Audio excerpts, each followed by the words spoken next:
Hello and welcome, I'm Kira Scrivener, and today I'm going to do a video inspired by Ashley from the Bookish Realm. This is a video that I really enjoyed listening to her talk about, and she was talking about 100 books you should read before you die, and she kind of updates this list and talks about it as the years go on.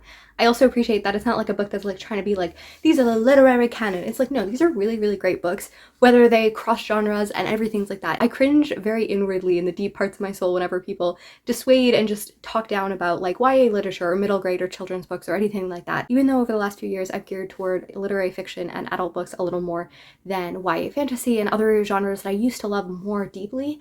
It's not because I think that they are any lesser in their degree of impact. I think that some of the books that I read that are focused on younger readers or are genre fiction are much more impactful than the books that I found boring and without a lot of heart or merit. I really enjoy that we can look and celebrate books across genre and really talk about how impactful these books are. And over the last few years I have started reading picture books a lot more, and some of those books just like wow me, and I think the ability to write so succinctly and so powerfully in so many small words is just such a powerful thing. And I also appreciate that for all books that are geared toward younger readers, because I think being able to talk about really hard and deep topics in a way that can be understood by all people is such an impactful way. And yeah, I tend to be a little pretentious in my generality, but I think that, like, you know, pretentiousness is foolish. Anyways, with all of that prelude aside, I'm gonna go into these books. I'm not gonna give you deep descriptions of these books, but I'm just gonna shout them out because I think that these are powerful and wonderful books, and they're just lovely. I am going to be reading because there's no way I'm going to be remembering 100 books, but first off I'm going to talk about Violeta by Isabel Allende. This is an incredible book that was just published last year. It looks at a character for 100 years. She's born in 1920 during the Spanish flu, and not only does this book look at 100 years of her life, it also looks at 100 years of Chilean history. The next book I'm going to talk about is In the Dream House by Carmen Maria Machado. This is a really incredible book. It is one of the most impactful books I've ever read. It is a memoir of her life and her toxic and abusive relationship and how that manifests. I also really appreciate the fact that she really uses horror tropes and mythology and folklore and all of these things, and she talks about how people view things as paradise and how that actually prevents people from speaking out about abuse. The Kite Runner by Khaled Hosseini is also a book that I really treasure. It is a book that I read in high school for the first time. It talks about this young boy being born into an Afghanistan family in the beginning of the 1960s and his story of, you know, living this very wealthy life and then having it all stripped away. And it's about remorse and forgiveness and betrayal. It deals with infertility in a way that just like shook me to the core. Anne of Green Gables by Lucy Montgomery. This is a book that is a really wonderful story of a young girl who is an orphan and has been really beaten around and abused by the systems that don't really support people without families in late 19th century Canada, and she is adopted by mistake by these elderly siblings who really are transformed. And one of the things that I love about it is that Lucy Montgomery as well as Anne Shirley deal with really hard lives, and they have this redemptive hope where they are able to, despite their suffering, bring hope and optimism to the world. If Beale Street Can Talk is a book by James Baldwin, one of the lines that shook me right to the core at the beginning is that no one should ever see a loved one through glass. And it deals with the experience of being Black in America and the racial prejudice and unfair imprisonment of people. The Haunting of Hill House is one of Shirley Jackson's masterpieces. She has many books, but this looks at belonging and desire in the 1950s and is about this young girl named Eleanor Vance who she's invited randomly to see this house, and she finds family and belonging and also spookiness in this house, and it's such a brilliantly written and spooky book with phenomenal writing. Unreconciled by Jesse Wente is a book about a young reporter who's Indigenous. It is a memoir about his experience and him living in Canada and how being Indigenous affects his life and his career. Rebecca by Daphne du Maurier is a book about jealousy and of coming of age. It follows this young unnamed narrator as she meets Maxim de Winter and she ends up going home with him and finding that his house is haunted by his memory of his late wife, and everyone's kind of obsessed with her, and it's just wonderfully beautifully written and looks at jealousy and insecurity and all of these things so well. Number 9 for me is On Her Own Ground, The Life and Times of Madam C.J. Walker, and this is a biography written by her great-granddaughter. It tells the story of Madam C.J. Walker, who's born only 5 years after slavery and goes on to become the first self-made female Black millionaire in the United States. There is a TV show, an adaptation called Self-Made, and I don't know, I love On Her Own Ground so much more because I think that it's a much better suited title, and I really like the fact that she gains her wealth by empowering other Black women, and it also really interacts with a lot of stories in the 1910s and Reconstruction era of what like Black rights and how feminism and Black rights did not always go together. There was really this disinterest from feminist groups of wanting Black women in it, and there was really a disinterest in Black groups of having women in it. And it's really about her life, and it also looks at her daughter in the Harlem Renaissance. It's just such a great book. A Tree Grows in Brooklyn by Betty Smith is a coming-of-age story of Francie Nolan and her parents as well. We go back and forth in timelines. It's just a really phenomenal book that comes of age and deals with really hard topics, especially around love. Lester by Raven Leilani looks at this young woman who named Edith and her relationship with a married man, and she ends up moving into his house and has this very interesting relationship with his wife. And I really love the way that it intercuts how different people interact with each other, and it also looks at art and identity and all of these things in just a searing way. I wrote to her and was like, I really just feel represented by this book by proxy. Obviously, I'm not a Black woman, but the experiences of being a young woman is so represented in this book. The Princess Bride is my favorite book that I've never read, which is also the beginning of this book. I have reread this book many times, but never quite finished it because that's an inside joke of my life.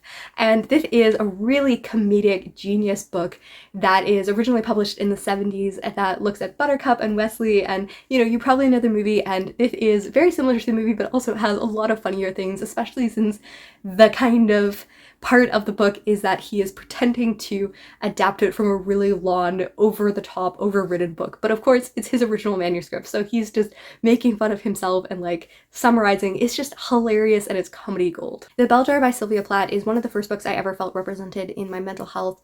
It looks at this young woman named Esther, and she is in New York, and she doesn't know why she's in New York, and she feels all this hubbub around her and energy, and she feels like she just can't like open her mouth. She's just so silent in midst of all of this chaos.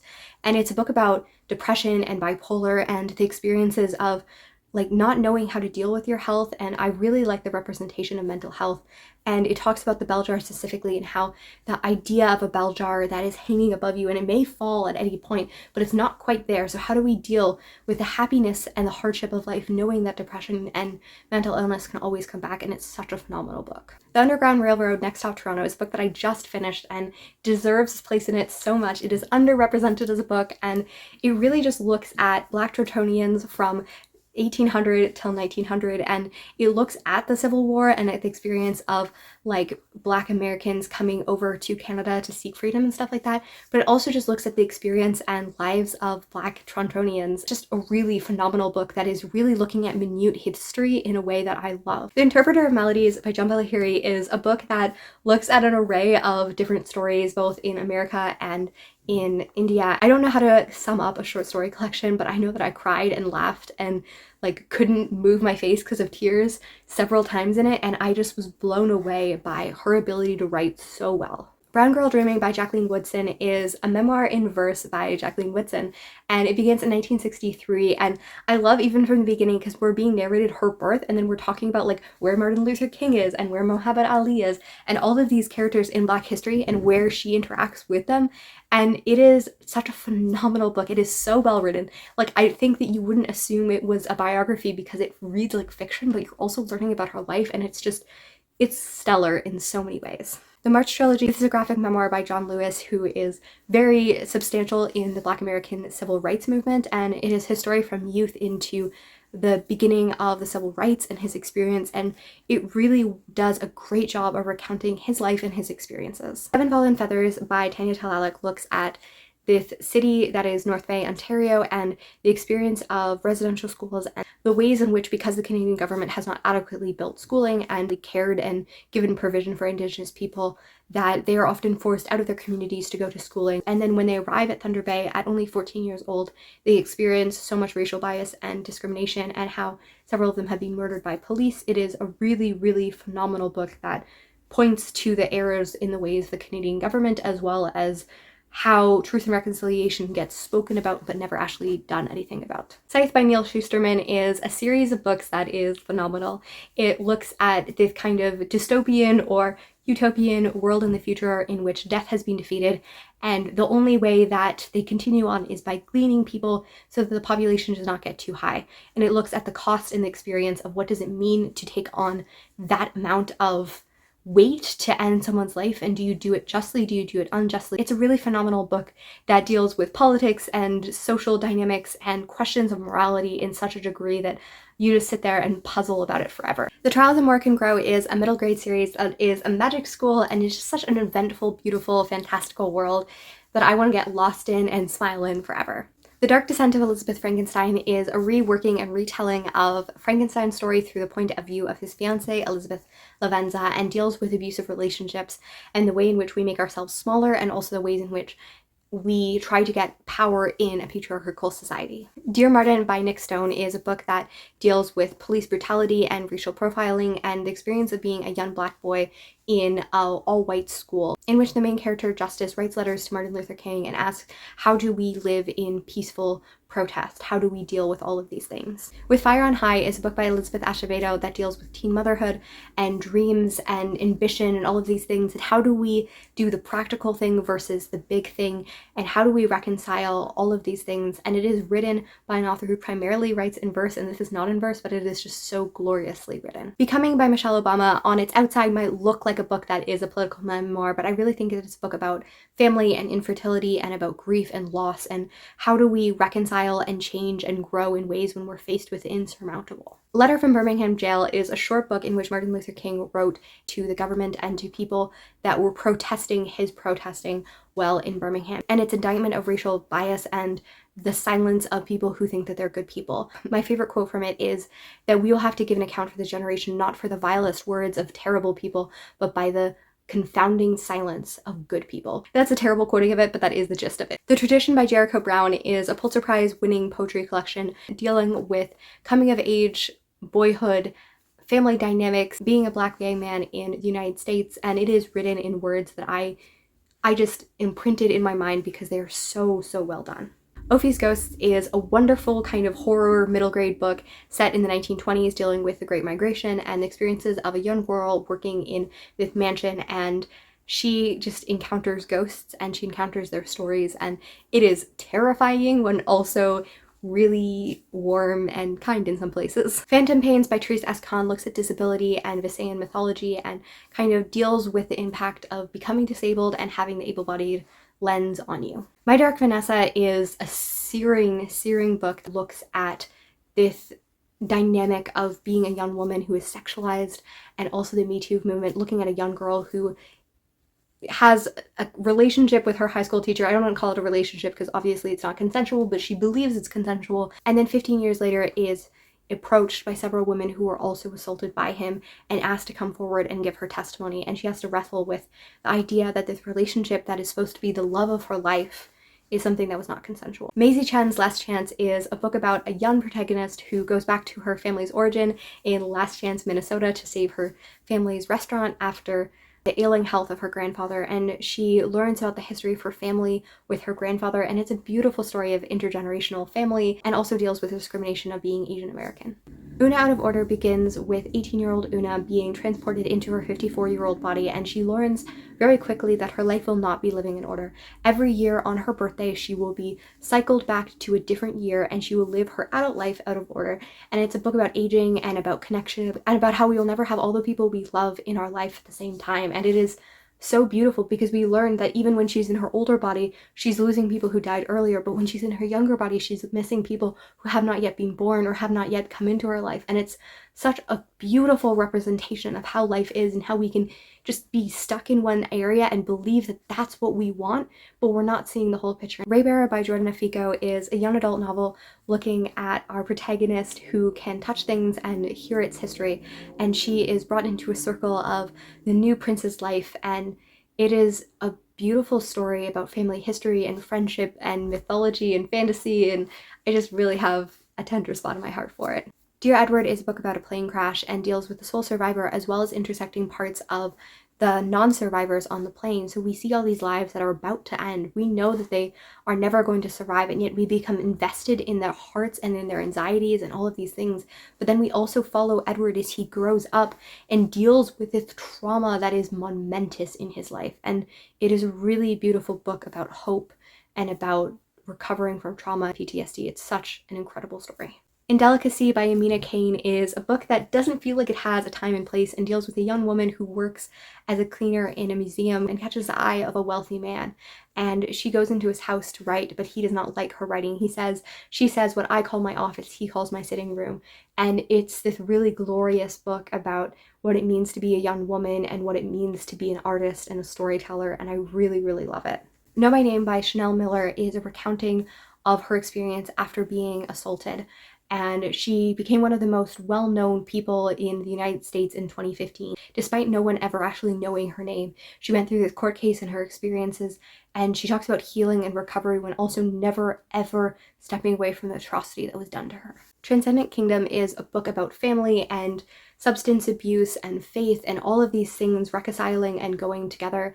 And it's about a young woman who is experimenting with rats and cocaines after the loss of her brother, while also taking care of her mother, who she has a complicated relationship with during a period of depression. His Only Wife is a book about a young woman who is married off to a man who already has a wife, but his mother really wants her to be the perfect wife to get her away from that other woman. And it looks at dynamics and feminism and all of these interesting social norms, and I just really, really enjoy the ways in which it looks at relationships. The Office of Historical Corrections is a short story collection that looks at the experiences of young Black women primarily and their dynamics in the world. It also includes a novella in which two historians look at the ways in which we erase history from our history books and from our even plaques. Harleen is a graphic novel that is a retelling of Harley Quinn stories, and the graphic novel part of it is marvelous. The art is some of the best stuff that I've ever written. It really looks at this really complicated relationship that Harley and the Joker have, and how this young psychologist would be lured in by this man. Butter, Honey, Pig Bread is a book that takes place between Nigeria and Canada and looks at these two sisters as well as their mother and the experiences that shakes them in the core and how they are separated and how they deal with faith and longing and food in just a powerful, powerful way. The Secret Lives of Church Ladies is a short story collection looking at a bunch of Black women throughout their lives and stories who are somewhat connected to churches and sometimes not, and I feel like I can never summarize short stories collections, but it just really dug deep into my heart. Us Against You is the one that I chose, but I really mean the whole Beartown trilogy. This is a series by Fredrik Backman, who is a Swedish author and looks at this town that is obsessed with hockey, that loves hockey more than anything, and then there's an assault that takes place in the town, and do people want to reconcile with this? It deals with this character and this family as well, but it also looks at the town. Backman is just one of my favorite authors who really illustrates the internal pain and dimensions of a person's character. Soul Lanterns is about a second generational survivor of the A-bomb and looks at the 15th anniversary of Hiroshima and these young children who did not live through it but are trying to write and tell and illuminate through an art project the stories of their families who have lost loved ones. And it is so powerful. The Inconvenient Indian is by acclaimed author Thomas King, who normally writes fiction and poetry, but this is his history account of Canada and the United States and the ways in which Indigenous people have been considered inconvenient and erased. It is a really concise and biting yet humorous take on the story. He is very, very funny while also being very, very real. The Anthropocene Reviewed is a book by John Green that is a memoir of sorts. He goes through and rates things on a 5-point scale, but also looks at the experiences of many things, especially mental health and love and loss. There's especially a great story in which he talks about being a chaplain at a children's hospital and what it feels like to hold that. He talks about having a mental breakdown in his early 20s, how hope is regained in the amounts of suffering, and how do we find hope while dealing with all of these things. I owe my love of feminist horror to The Yellow Wallpaper, that is published in 1898 and is written for her point not to drive people mad but to save people from madness. This is based on a real thing that was called the bed cure, in which women were forcibly put in rooms and not allowed anything to stimulate their minds, and it is a horrifying short story. It's only like 20 pages long and yet really drives the point of how we treat women and how we treat hysteria. How the Word is Passed is a book by Clint Smith that deals with the legacy of slavery in the United States and the ways in which this has integrated so much throughout American society. New Kid by Jerry Craft is a graphic novel that looks at a 12-year-old boy leaving his home borough and going to a mostly all-white school in the more center part of New York and his experience of him and the other Black kids being mistaken for each other, and the ways in which they are treated more radically and as more troublesome as their white peers. The Stories of Métis Women is a collection of Métis women talking about their experiences. This is primarily from women from Alberta, Canada, and it is just so wonderful. It is subtitled Stories My Cookum Told Me, which is the Métis word for grandma, and it's a nonfiction collection in which they're just talking about their experiences, and I think that these are things that just need to be held up and continued talking about. We so often just don't let common women tell their stories and let it just live on. Wandering Souls by Cecile Pin is a story of 3 young siblings from Vietnam who lose the rest of their family in their journey and end up in Britain in refugee centers, and how this impacts each and every one of them. It also interplaces other narrative forces as well as what it looks like today, the continual things between the Thatcher government and how they erased immigrants, as well as the story of how do we tell stories. Do we make them fairy tales or the macabre? Duck's 2 Years in the Oil Sands is a book by Kate Beaton that looks at a young writer and artist who goes to the oil sands in order to pay off her student debts, and the experience of sexual harassment and of the environmental impact of the oil sands. And it is one of the places that I felt more represented than anything. It takes place in Canada, in Alberta and Nova Scotia, even though I'm from Ontario, but it really made me relate because this was the time period in which I was also growing up, and I saw so many people go through this as well. And the experience of being a female in a primarily male-dominated workforce is something that I think is very relatable. When We Are Sisters by Fatima Ashgar is a very short, very concise, very mythologically poetic kind of book because it is written by a poet, and they do such a fantastic job of telling the stories of these 3 sisters and them coming of age and the gap between them, and because they're orphan young, the experiences of being both mother and sister. Stonebind by Natalie Haynes is a book that retells the story of Medusa as well as various mythological things, and I think that it just does a brilliant job of looking at what it feels like to be a woman who is villainized for something that she did not do and having her body literally used as a weapon after her death. And it also just really makes me laugh and smile with the stories of mythology that I've always really loved. Elizabeth and Her German Garden is a book from the late 1890s that is about this young woman who just wants to have her garden. Like, her family and everything and is aristocratic and they're always wanting guests and stuff like that. And she's like, just let me be in my garden and hang out. And it also has a conversation on feminists as well, because we have a young feminist writer who's talking about women's stories and the men are debating whether women can even write stories, which is funny because a woman is writing the story. I just included here a place for Edgar Allan Poe. I never actually logged myself ever reading Edgar Allan Poe because I have a massive collection somewhere up there that I've read a lot of him, but I really like his poetry. I really love his short stories. I think they're just really fantastic and haunt-inducing, and yeah, I'm just a big fan. The Great Gatsby is Fitzgerald's masterpiece and also one of my favorite books of all time. I think that the way that it talks about being young, his writing is so illuminating of people's characters, and every sentence I just want to narrate and think about, and it is a book about where you want to be and who you want to be. Sonnets of the Portuguese is a book by Elizabeth Barrett Browning that she said was from the Portuguese because she was embarrassed about the vulnerability in it. And I think that even though this book is from the 18th century, which is often not talked about the emotionality in this really does look at love and loss and will you love me? Do you love me? Am I worth loving? And is just such a fantastic collection. Spring Essence is also a poetry collection, and it is not spoken about at all. I found it thankfully through my library, and I want everyone to read it. It is published in 1800 and the only surviving work of one of the courtesans of the King of Vietnam, and it really deals with a lot of hard topics. It talks about the experiences of being a woman and not being listened to, and why am I not listened to, and also the experience of having a husband who shares wives and how that makes you feel lesser but you don't actually have a voice, and it's so well done. Kindred by Octavia Butler is a very concise, well-written book about time travel and about the legacy of slavery. She originally wrote it because people at the time talked about how people who endured slavery were not actually, as strong as us Black people today. And Octavia Butler thought that was ridiculous and really wanted to point that out. So she had a woman traveling back into that time period and dealing with the atrocities of slavery, and how if you are enslaved and you have that experience and you know that there's no hope, it's not because of a lack of strength, but because the experience of harshness is so pervasive through everyone. So of course I had to include some Shakespeare in here, so my 61 and 62 spot go to Hamlet and Much Ado About Nothing. Hamlet deals with a young man coming back to find that his father is dead, his mother has remarried his uncle, and his father's ghost appears to him and said, yeah, the uncle killed me. And I really enjoy the clever way in which we're not sure exactly where Hamlet's retelling. Is the ghost real? Is the ghost not? Is he sane? Is he not sane? It has some beautiful writing and just wonderful prose that I love.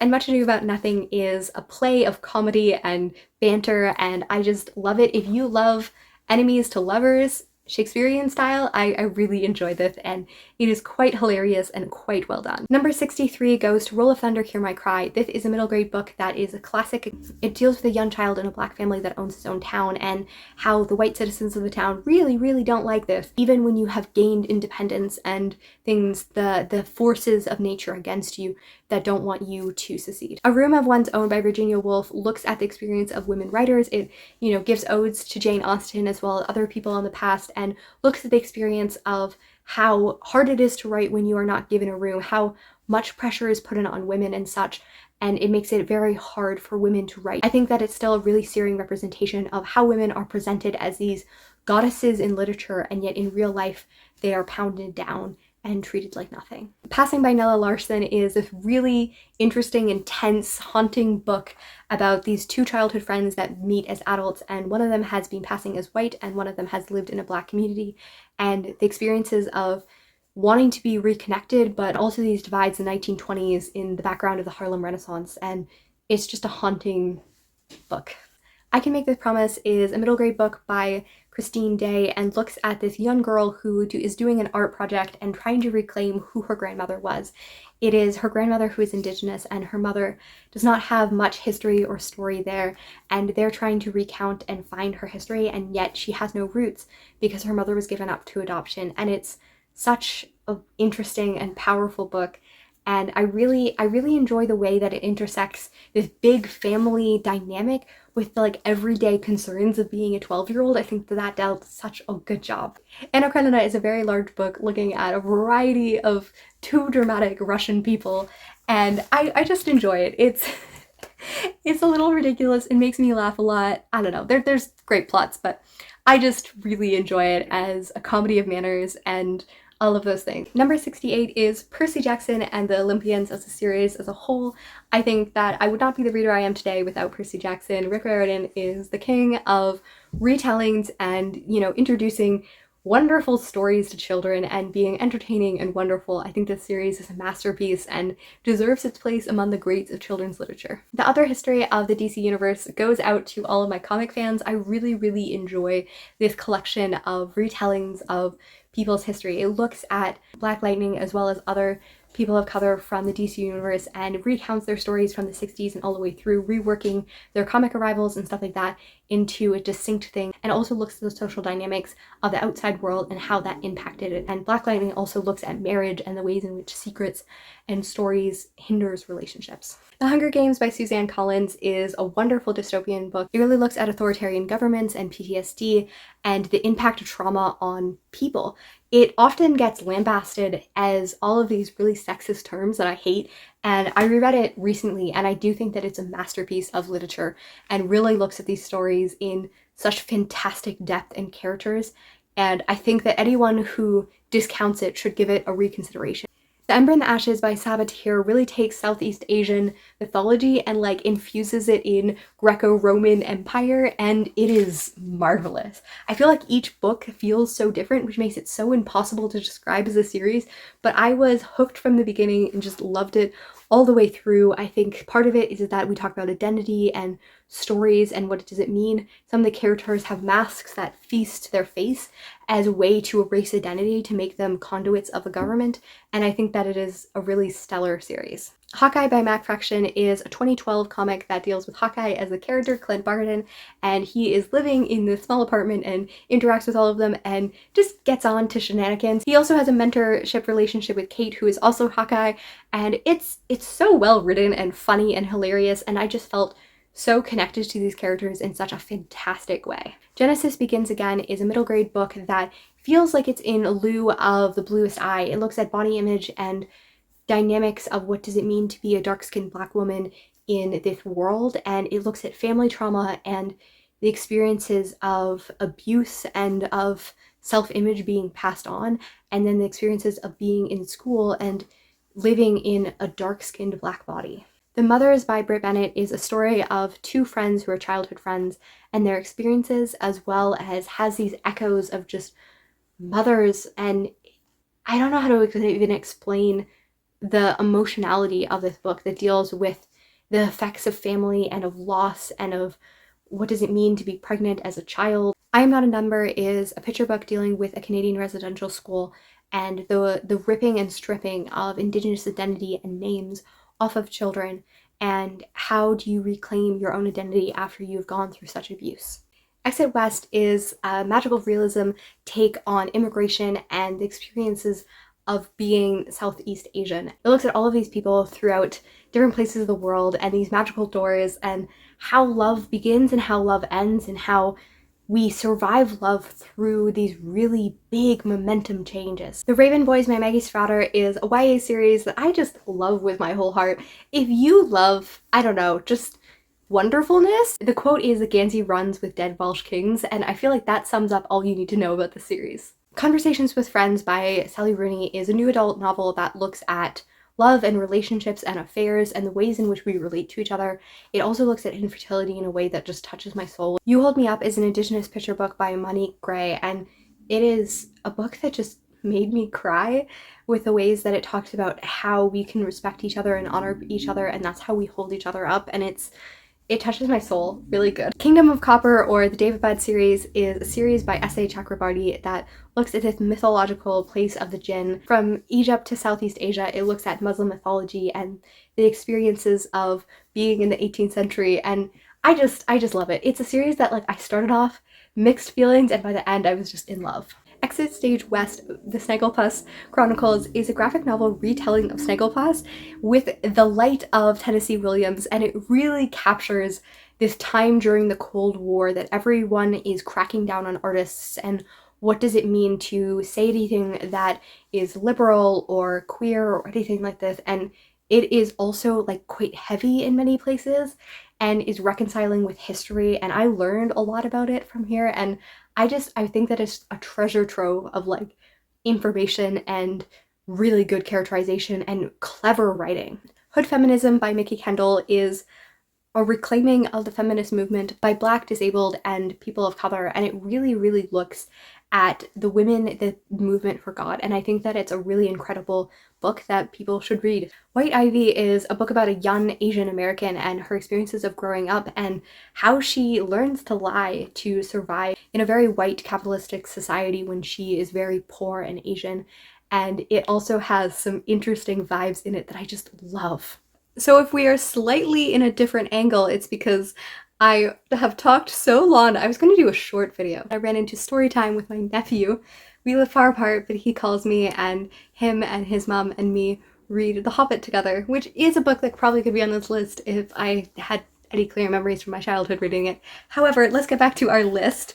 How to Pronounce Knife, and this is a short story dealing with Lao immigrants in Canada and their experience. One of the short stories is this young child going to her father and trying to get him to pronounce English words in school, and because English is absurd, it's very hard, and it deals with the immigrant experience and a lot of preference of white people over people of color for even essential jobs. Lovely War is a book set in World War I and it integrates Greek mythology into the experience of these young couples in World War I.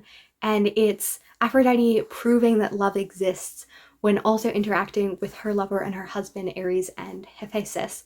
And it's a really interesting book that deals with the atrocities of war as well as the experience of being a Black American soldier and also dealing with disability, and it's a really good book, and it also has the aspect of mythology that just makes it really wonderful to me. Camouflage: The Secret Lives of Autistic Women is a book that I found through Seji of The Artisan Geek, and it is a really incredible book that looks at the experiences of being an autistic woman, how so many autistic women get underrepresented and just not actually cared for and actually have to get diagnosed as adults, and how the experience of being undiagnosed as a woman leads to more manipulation and isolation and other experiences that are really negative. It's a really good book. I would just like to come in here for 10 seconds and say I missed Emma by Jane Austen on here, which is a travesty beyond compare. I love Jane Austen. I could probably include almost all of her main 6 novels on here because I think they're really, really fantastic. But Emma is my favorite. I think it's comedic genius. It really looks at the development of this character who's incredibly flawed, and this is not even a straight camera angle. Who knows what we're doing? But I really, really enjoy this story. I relate to Emma more than almost every single protagonist. She's incredibly flawed, and I think that her growth and development and the conversations on friendship and love are spectacular. I also think that Jane Austen as an author is an incredibly good novelist who talks about class, social position, and women in the world, and how do we relate, and her books often get downsized as romance, which they are romance, but they're said that in a derogatory tone rather than acknowledging the amount of beautiful credit she has as an author. So Jane Austen on this list. These Violet Delights is a book by Chloe Gahn that is a retelling of Romeo and Juliet set in 1920s Shanghai, and it is about these warring families, and it's just really marvelous and wonderful with a side of mythology. City of Girls is a book by Elizabeth Gilbert that is a young woman's retelling of her entire life from the early 40s and her being a dressmaker and her story of falling in love, falling out of love, dealing with PTSD, and the experiences after World War II. I really just love the way that it talks about a whole woman's life and the way in which women are put in boxes and the way that women come out of boxes. Little Leaders is a collection of books by Vashti Harrison that looks primarily at Black women but also looks at other women and Black men, and it really just highlights people in history and their stories, and I really love these as jumping off points of learning about history, and I think they are also aimed at children, which can allow people to see a beautiful history and lineage of people's stories. A Town Called Solace by Mary Lawson is a book about Northern Ontario and various amount of people in different generations, from a young child to a man in his 30s to an elderly woman, and their experiences and the effects of their experiences on their lives. It deals with depression, infertility, and the loss of family, and I think that it just weaves in, and it is so quiet in so many ways, but I think quietness shows about how difficult, especially in the 1970s, it is to talk about these really hard topics. Olga Dies Dreaming is about 40-year-old Olga, who is Latinx, and her family and her experiences of being in this world and how people perceive her and all of these things, as well as her brother, who is dealing with their own secrets and how this family trauma has affected them differently. And I think it's just a really lovely story about learning to talk about your experiences and talk about your hurt, even when that's so difficult. Today a Woman Went Mad in the Supermarket is a collection of short stories originally written in the 1960s, 70s, and 80s and published recently with one additional story from 2021. And it is really about women in the 1960s and the pressures that are put on women and the experiences of motherhood and of marriage and all of these things. And I think it's just a really wonderful, kind of slightly unhinged book that I love. Don't Cry for Me by Daniel Black is the story of an elderly Black man writing to his son who is gay and telling don't cry for me, but explaining kind of their division. And it's about these two people that are so far apart from each other but are unable to communicate the love they have for each other. And it's written in letters, so we never actually get anyone else's point of view, but we see him going through these experiences and how the world has shaped him into the man he is today, and it's really marvelous. The Blue Castle is another repeat author. I think that Lucy Maud Montgomery does a wonderful job of telling about Vinsley Sterling, who is 29 years old and has never lived. It's just a great book about finding yourself and finding your identity. It's quite feminist, and it also is very in love with nature if you love nature. The Metamorphosis by Franz Kafka is a book that I didn't expect to love, and then I read it and it really deals with capitalism and identity and family and how are you a burden and how aren't you a burden, and it's just such an interesting short book that I have mulling around in my mind at all times. Audre Lorde is a poet I really admire and like. I think that her poetry is cutting and beautiful, and I, again, reread her work so often because I find it just mesmerizing. Cranford is by Elizabeth Gaskell, and it is a collection of vignettes about this small town of Cranford who belongs to the Amazons because all of the men aren't there. It's pretty much just a story about elderly women in Victorian England and their experiences, and I really love it. It's very cozy and lovely, and I feel so happy just reading it. A Doll's House is by Henrik Ibsen, and it is about this woman who is in this very toxic relationship, and she feels like she is in this doll's house, and she has you know, these like puppeteer strings on the back of her that are controlling her life. And it is a really interesting feminist work by a male playwright in the Victorian era, and I really just find it interesting. I think about it a lot. And then for my 100th book, I have In the Absent Dream by Seanan McGuire. I think this is a lovely book. It is just a fantastical book about friendship and coming of age and all of these things and the choices we make. I find her writing in general really, really lovely. You can read any of her books kind of individually, but Seanan McGuire is such an interesting, fantastical writing that I love. So that's it. I am done talking. I don't think I expected it to be this long, and I think the video might be over an hour, which is just a lot. So let me know which of some of the books that you would have in your 100, and do you agree with my choices? Do you vehemently disagree with my choices? What do you believe should be kind of passed on to the next generation and to people in general? And how do you think that we look at literature and the books that we point out as great versus the books that are great but we don't necessarily say are great because of how we perceive canon? I think that that's a really interesting story and conversation.